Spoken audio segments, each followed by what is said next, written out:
This is Roblox, the biggest game in the world. But was it like this in 2006? Let's explore the timeline of Roblox from start to end. But first, remember to like and subscribe to the channel for more videos like this.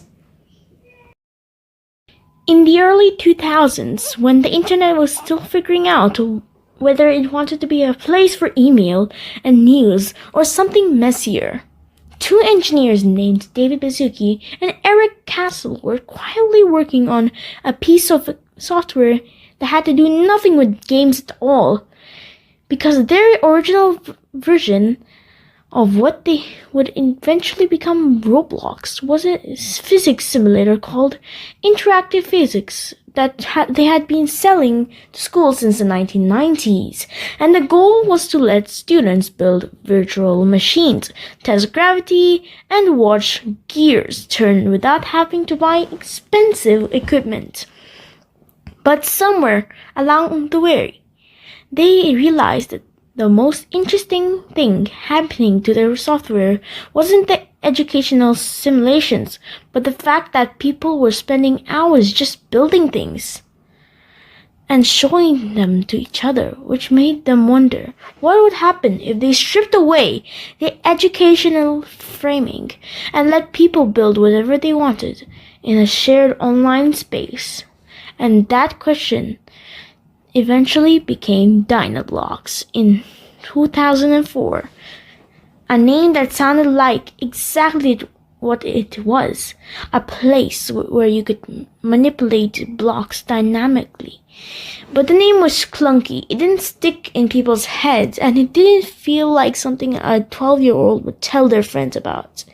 So in the late 2005, they sat down and tried to come up with something that captured their ideas of robots and blocks, and the kind of way that was starting to emerge in the tiny community. And after a few hours of bad ideas and worse puns, they landed on Roblox, a word that was meaningless enough to mean anything and a short enough to type without thinking about it. And in September 2006, they opened the doors to the public with a website that looked like it had been built in a weekend and a client that crashed if you didn't place more than 20 parts. But for 12 people who showed up on the day one, it didn't really matter, because for the first time they could build something and see something else walk through in real time. And that feeling of shared creation was enough to keep them coming back even when the servers died literally every hour.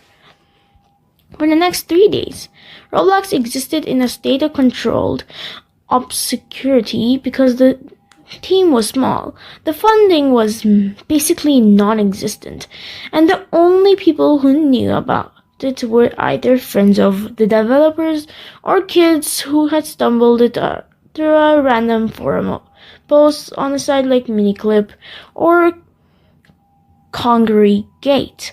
And the average session length was maybe 5 to 7 minutes before the lag got too bad, or the physics glitched out and sent your avatar literally flying to the sky. But those 7 minutes were enough for some people to start treating the platform like it was theirs, and they started building blocks, and they made obbies. They also made sword fighting games and weird roleplay spaces that had no rules and nothing else beyond players enforced themselves. And it was chaos. But it was the kind of chaos people feel like they're part of something, but no one understands. And that's the feeling is why those early players stayed even when there was no reason to stay beyond the fact that they had spent 3 hours building a house that would probably be deleted in the next server wipe. The real turning point came in 2009 when Roblox released Studio, a standalone tool that lets you build and script games without having to fight the in-browser edition. Had been frustrating since the launch, and since the barrier to the creation dropped, you need to understand the networking and C++. You can drag it up you can drag apart, change its color, and write 10 lines of Lua to make it move. And that change unleashed a wave of creators who were too young to have ever touched a game engine before, but were old enough to have opinions about what was fun. And within 6 months, the front page went from being 5 games that never changed to 50 games that were incredibly different every single week. And for the first time, Roblox felt like momentum. Even though the company was still operating out of a small office in San Mateo with maybe 20 employees, and a service bill that made David Badusky wake up at 3 a.m. in a cold sweat. Between 2010 and 2013, Roblox entered what old players called the guest era, where anyone could join a server without an account and be labeled as guest, a gray body and a number for its name. And this system was created a unique social dynamics where the guests were both the majority of the player base and the universal scapegoats for everything that went wrong in the game. And if your obby broke down because a guest touched it, it was someone who was spamming chat and guests. If your house got griefed, and it was definitely a guest. And the hate was so widespread that entire games were built around killing guests, which sounds messed up in hindsight, but at the first time it was just part of the culture. And alongside that, you had ticks, the free currency that you got just for logging in, which created an economy where kids who couldn't afford Robux could still feel like they had something to work towards. And ticks became so central in the community that when Roblox announced they were removing it in 2016, they all went like rip ticks 2007 to 2016, and a lot of people were saying goodbye. And not gonna lie, ticks was one of the best times of Roblox. And removing ticks wasn't really that bad. Roblox was just trying to clean up an economy that had been too unstable to inflation and all accounts farming free currency. But the way it was communicated made it feel like the company was erasing a piece of the platform's identity, and that make decisions based on data and investor explanations. That shift accelerated in 2017 when user-generated content opened up to everybody. Players could upload hats, accessories, gear, and to sell them for Robux. And suddenly, you had a 14-year-olds making more money in a month than their parents in a year. Yeah.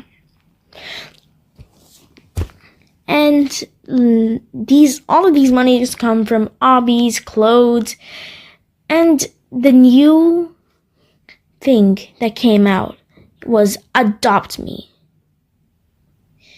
It was literally the best game ever.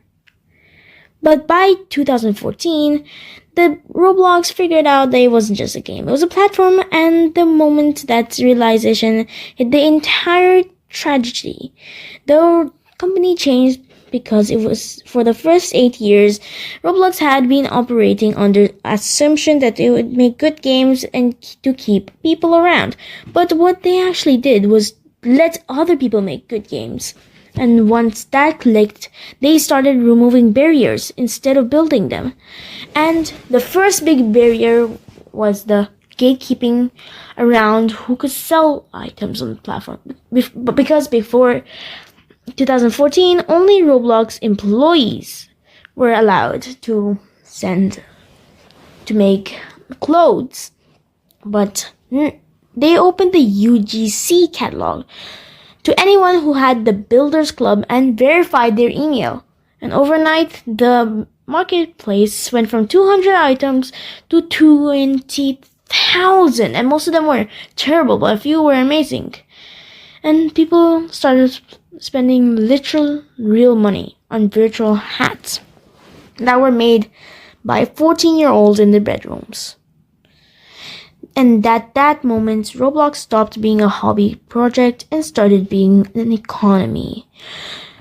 The Builders Club requirement was intentional because Roblox needed a way to stop bots and alt accounts from flooding and the catalog with spam. And the $4 month subscription also created a baseline of revenue that led them to keep their servers running while they figured out how to make money off the UGC system. And the money came from a 30% cut on every sale, which sounds predatory until you realize that Apple and Google had take the same cut on Apple Store, and Roblox was providing the servers, the moderation, and the audience, and suddenly you had kids who weren't making $500 a month selling t-shirts and $5,000 a month selling limited hats, and those kids weren't doing it for fun anymore because they were doing it because it was paying their phone bill and sometimes their family's rent. And that shift in motivation changed the entire culture of the platform, because when you're making money off your game, you stop experimenting and start to copy of what you did. What worked in 2015 was the tycoons and hobbies. If you were on Roblox that time, remember that the front page were 90% variations of three concepts. And that wasn't because creators lacked imagination. It was because Roblox algorithm at the time only promoted games that kept players in the server for more than 15 minutes, and tycoons did better than anyone else because they were designed to make more progression, and thus the reward of watching player numbers go up. And the hobbies did it because they were frustrating enough that people rage quit and come back to finish them. And creators who figured this out early became the first generation of Roblox millionaires. And they weren't employees. They were 16-year-olds that had never written a line of code and opened studio and found out how to do it. The algorithm got smarter at 2017 when Roblox introduced Up Next. And 500 players who stayed 30 minutes would outrank the game with 5,000 players who left after 2 minutes. And that change killed a lot of the old front page games that relied on hype and bots to get visibility, but it rewarded the creators who understood the game design and the player psychology. And it also created a new problem where the algorithm was so good at finding what players engaged that it started creating echo chambers where you log in and only see the games that were mechanically identical to the last 20 games you played. And that's how you got the era of Adopt Me clones and Brookhaven clones, because once something hit a certain level of success, the algorithm would flood the front page with 50 variations of it, and the original creators would make millions while the copycats made enough to buy a new gaming PC. Adopt Me in 2017 was the first game that proved Roblox could compete with mobile games on global scale, because Green Dreamcraft, the studio behind it, figured out that the secret wasn't building the most complex game, but pets, trading, and even the FOMO, and the numbers were absurd. The game hitting 1.6 million current people in 2020 and making over $50 million in a single year. That is literally so much that it's even more than indie game studios make in a decade. And it was all happening inside a platform that most of the gaming industry didn't even take seriously. But they didn't take it seriously. Was because the graphics looked like Lego. And the average player age was 12. But 12-year-olds have parents with credit cards. And parents were spending hundreds of dollars a month on Robux. So then the kids could get a neon frost dragon. The money attracted a new type of creator, the Roblox studio, which is basically a small game company operating inside Roblox. And the studio like Game Fam, Red Cliff Studios, and Twin Atlas started hiring teams of 10 to 20 people to build games full time.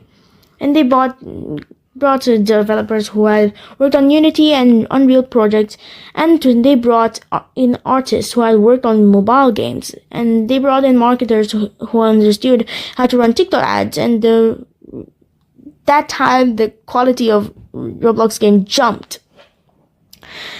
And now, making games instead of kids who are learning from Lua for the first time, and the average polish of a top 10 game in 2020 was higher than the polish of a 10 game in 2015.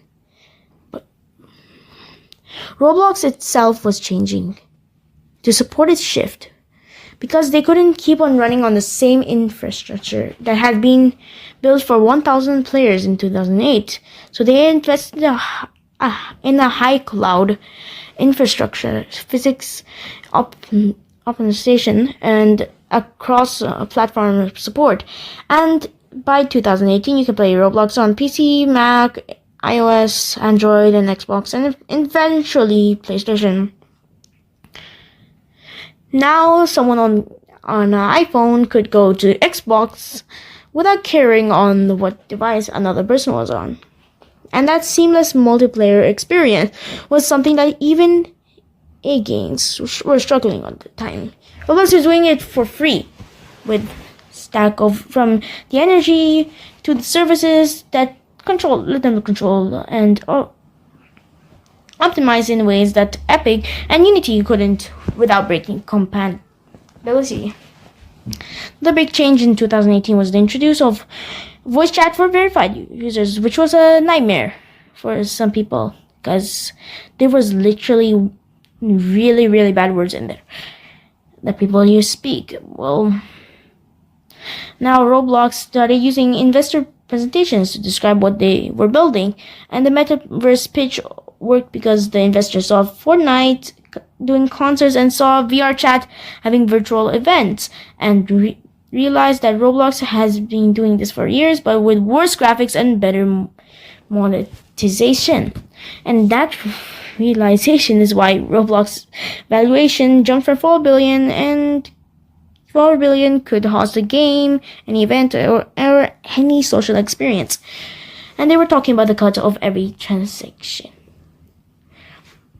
Now, the downside was that the moderation system weren't for 50 million daily active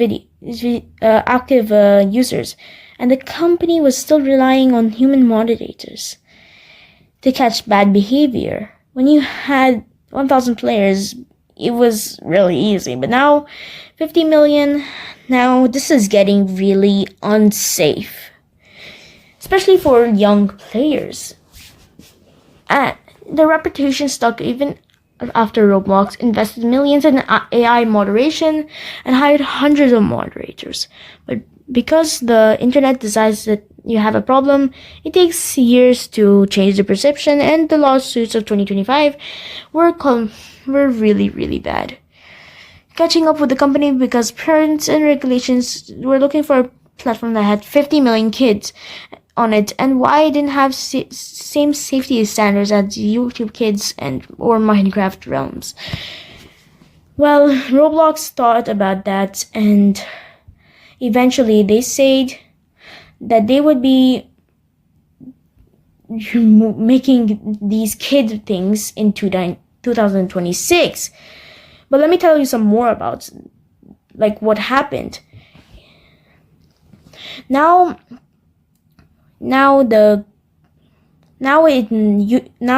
Roblox got banned in many countries like Turkey, Oman, Qatar, and parts of China have gotten their governments to ban it entirely, and those bans go into the Roblox is dying.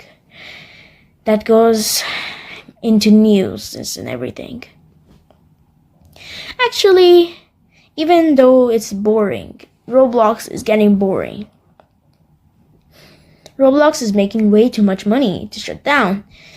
And they reported $1.44 billion for the last quarter alone. And they have 144 million daily active users who log in, not because of Roblox is perfect, but because their friends are there. And now Roblox is actually still going up, but they aren't going way too up because of their lawsuits. But we could find a change. Roblox might be gone forever. Very, very soon. Okay guys, I'll see you next time. It's me, Sizzy, and I'm out.